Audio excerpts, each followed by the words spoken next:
More than 40% of doctors in America admit they're burned out. Nearly half of all nurses have seriously considered leaving the profession. These are no longer just numbers buried in reports. They're happening inside the very hospitals that millions of Americans trust every single day. What's especially striking is that more and more doctors and nurses are finally speaking openly about the things they kept silent about for years. Some admit they cry after every shift. Some are afraid they'll make a mistake because they're working beyond their limits. Some doctors have even said that if they could go back and start over, they wouldn't choose medicine again. What has made people who spent more than a decade becoming doctors all start saying the same thing? Today, we're going to look at what's really happening behind hospital doors and why the people on the inside believe that if the public doesn't start paying attention now, the ones who will ultimately pay the price are the patients. At 3:15 in the morning, an emergency room in Texas has just one doctor on duty for the entire department. The hallways are packed with people, quiet groans, exhausted faces waiting for hours under harsh white fluorescent lights. But inside the staff room, that one doctor is trying to keep up with dozens of patients. He looks at the patient list, lets out a sigh, then turns back to his computer screen. Behind him, in the employee break room, a personal locker has just been emptied. There are no massive protests in the streets, no press conferences surrounded by television cameras, but every single day, a quiet migration is taking place across America. It begins with the smallest details. A white lab coat hung on its hook for the very last time. A short resignation email sent at 3 o'clock in the morning. In a resignation letter shared on an American medical forum, one practicing physician wrote just a single line. "I still love my patients. I just don't recognize the job I'm doing anymore." That empty locker will eventually belong to someone else. But the next person who walks into that hospital will never know why the previous one left. When data from thousands of hospitals across America is put together, a picture begins to emerge. More than 145,000 doctors and nurses have disappeared from the healthcare system in a relatively short period of time. When anonymous surveys were sent out, the responses stunned the researchers. More than half of today's healthcare workers admitted they are actively looking for a way out. That disappearance is already having a direct impact on the people who need hospitals the most. Getting an appointment with a specialist can now take anywhere from 3 to 6 months. In many states, family medical practices have shut down overnight, turning once thriving towns into vast healthcare deserts, where people have to drive hundreds of miles just to have a routine blood pressure check.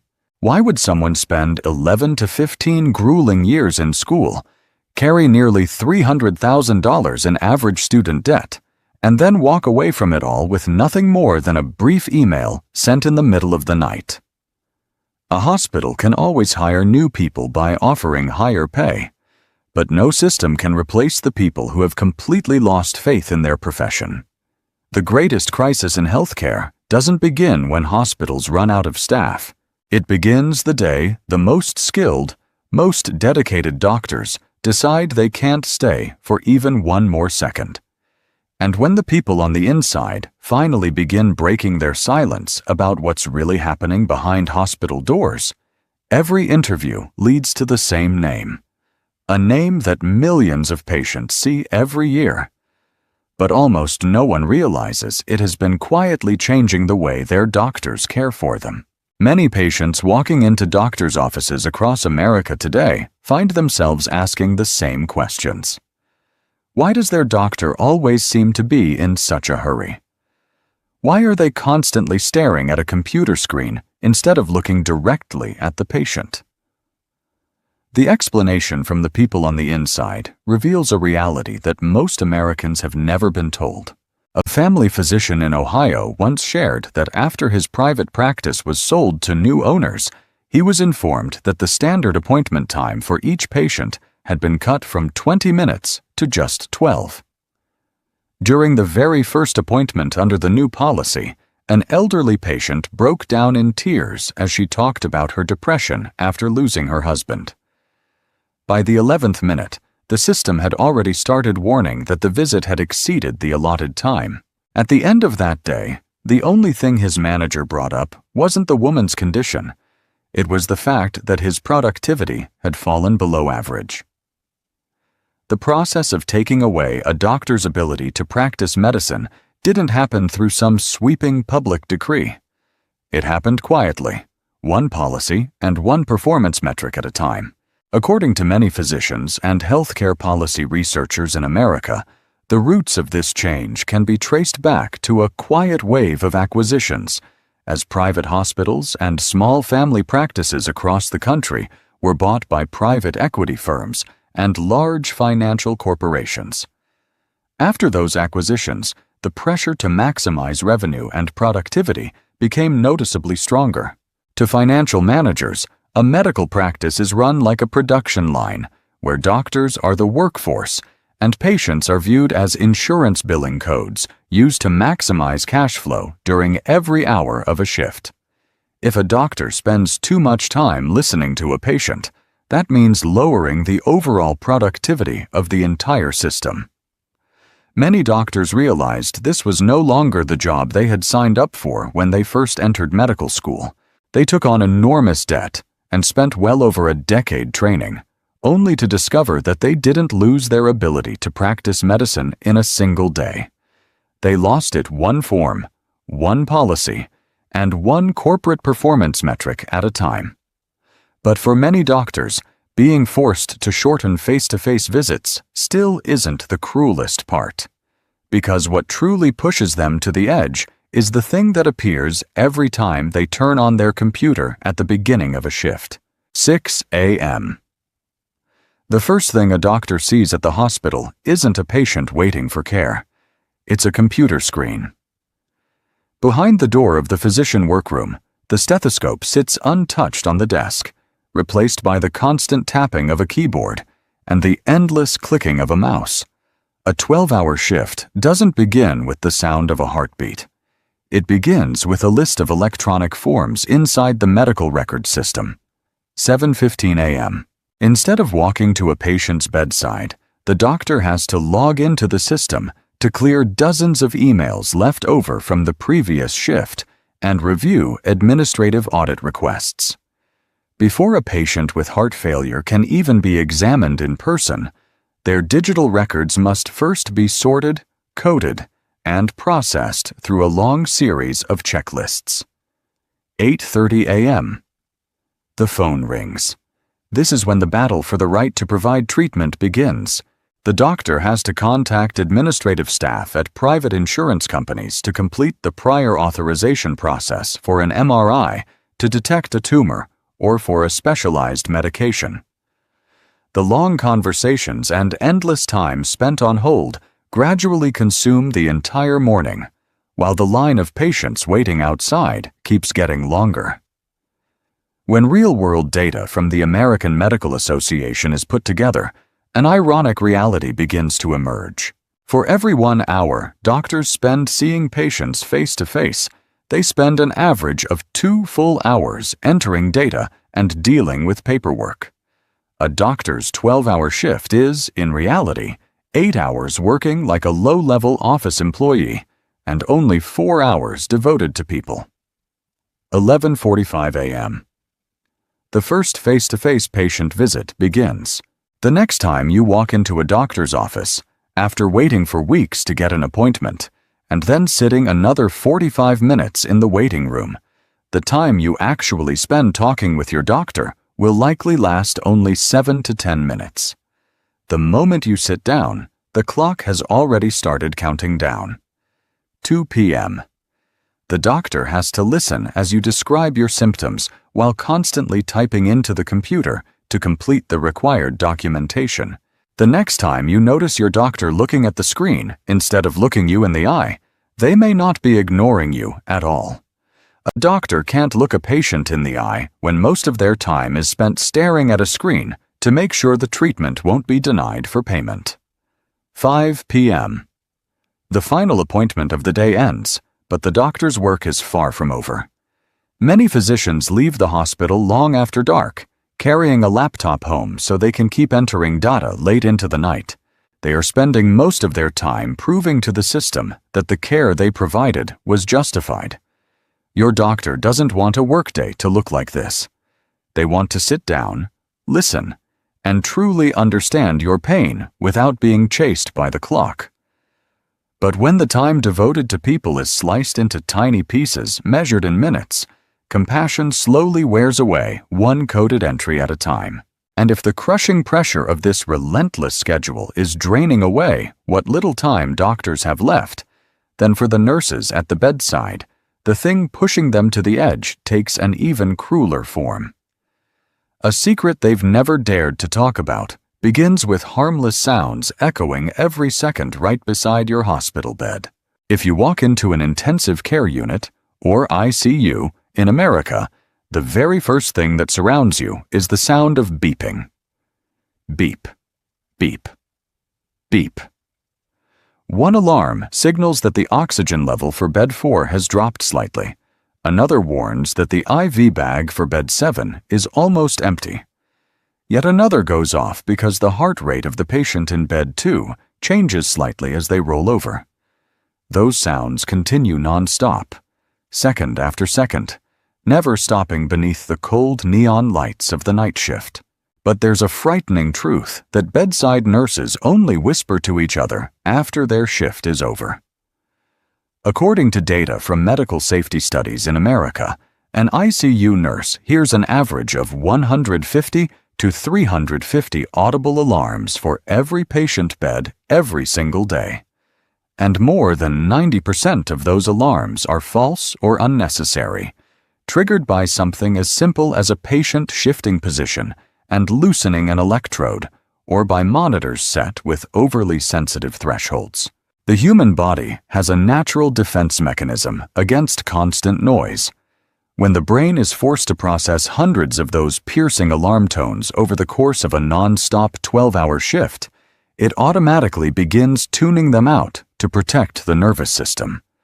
A nurse's alertness starts to wear away without them even realizing it. They still hear the sound, but their brain no longer processes it as an emergency. In medicine, this is known as alarm fatigue.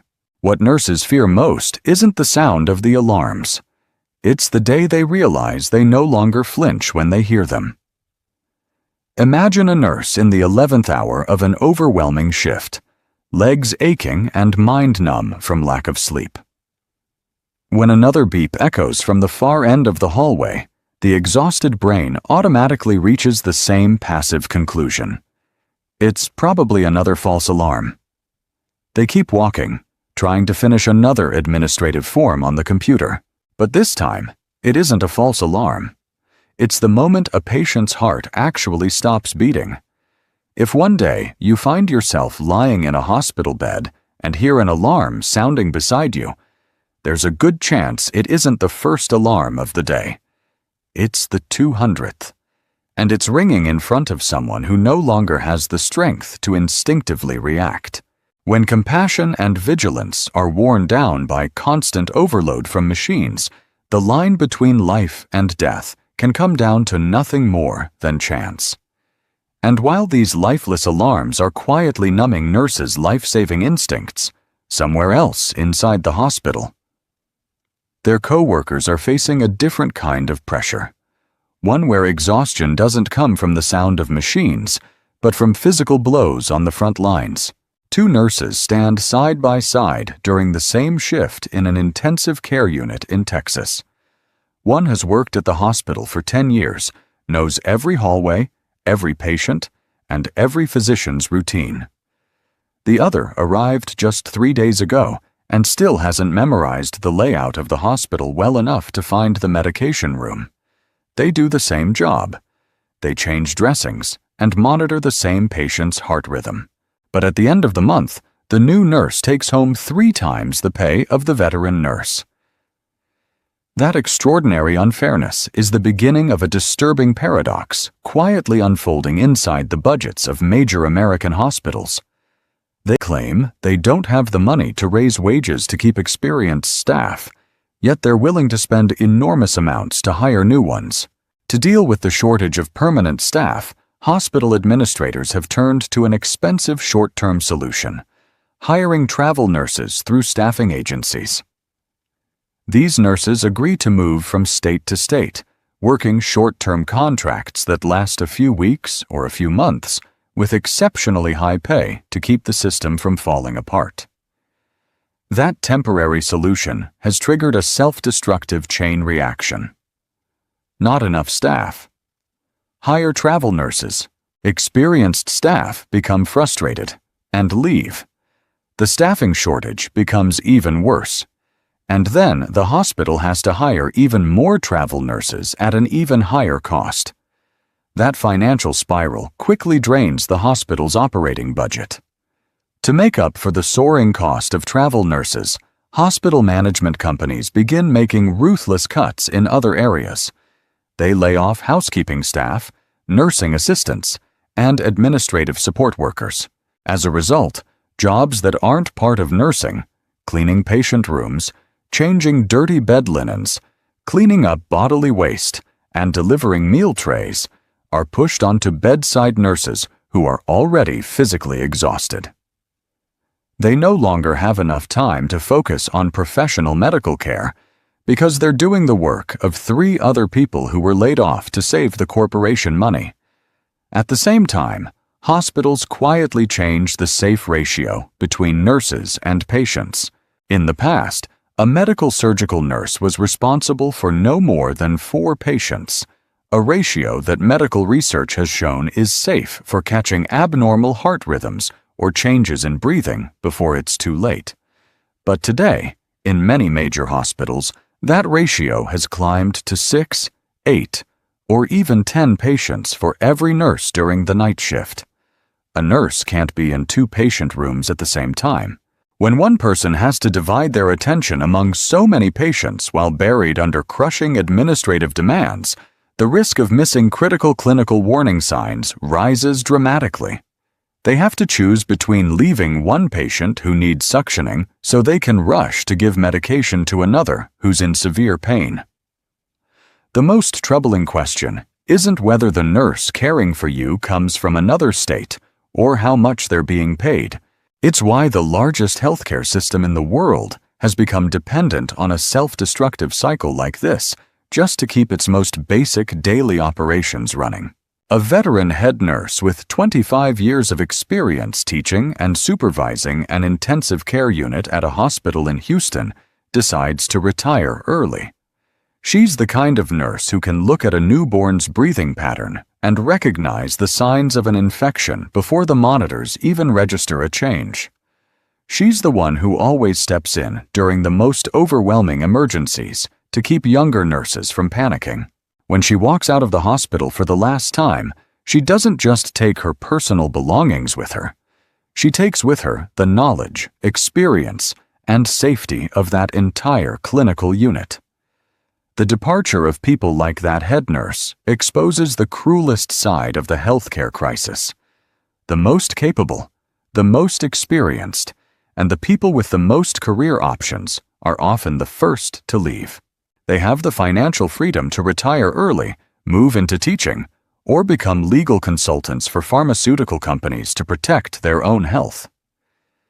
When these seasoned pillars step away, they leave behind a gap in quality that cannot be replaced.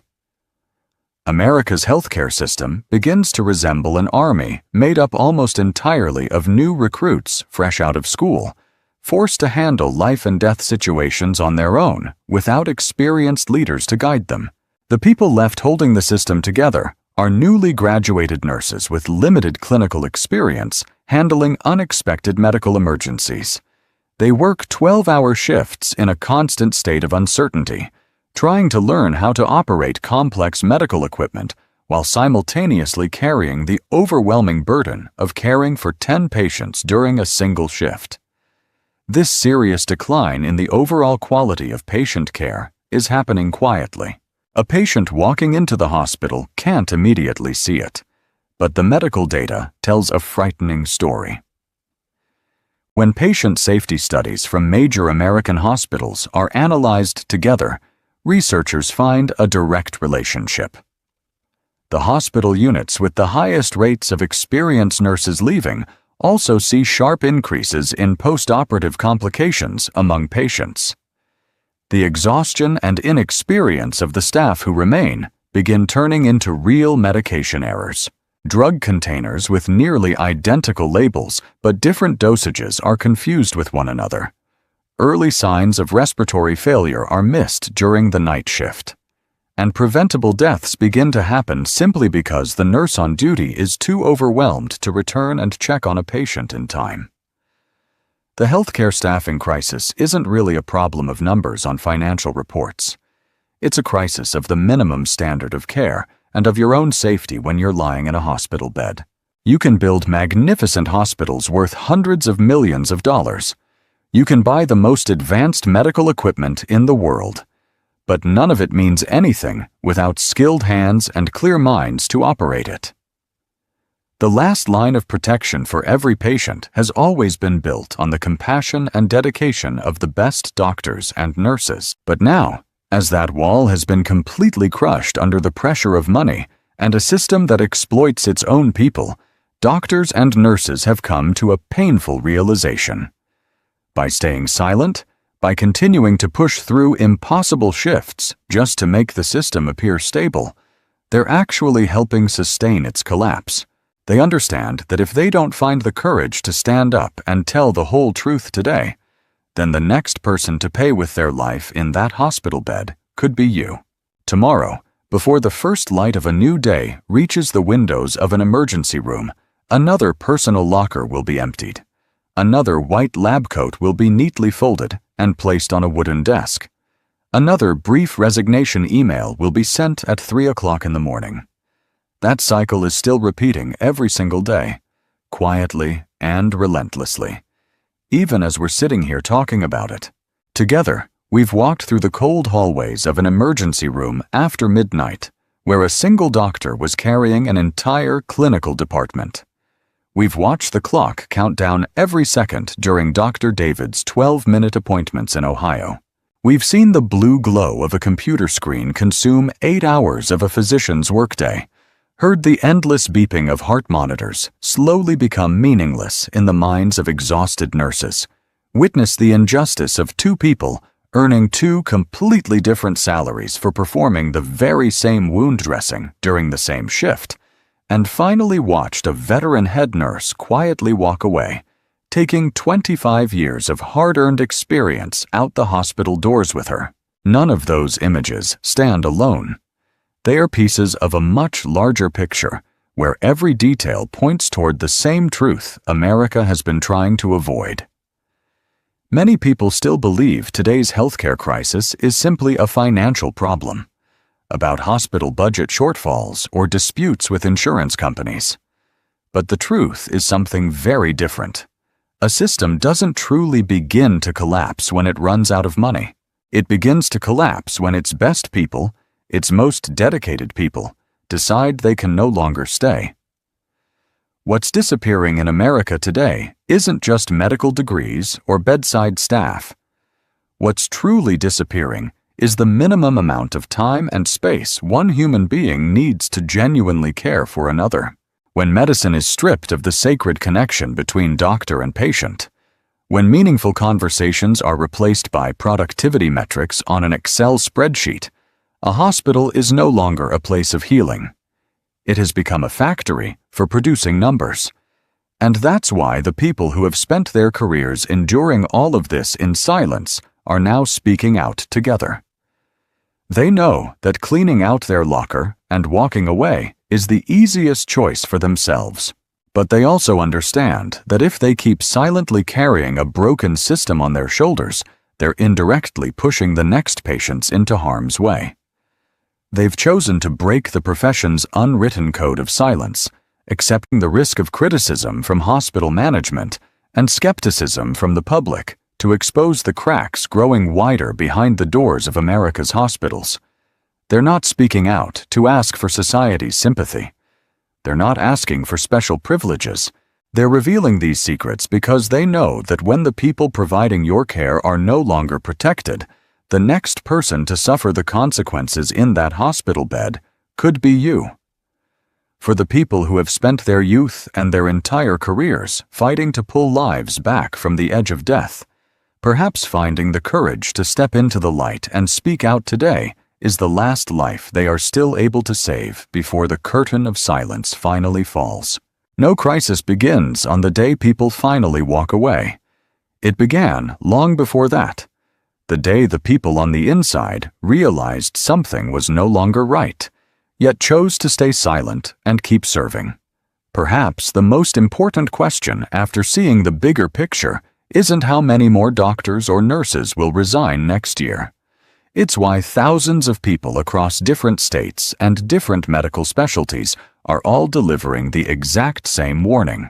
When the very people who face life and death situations every day are speaking out to say the system is collapsing, it's no longer an ordinary complaint. It's the final alarm from a healthcare system crying out for help.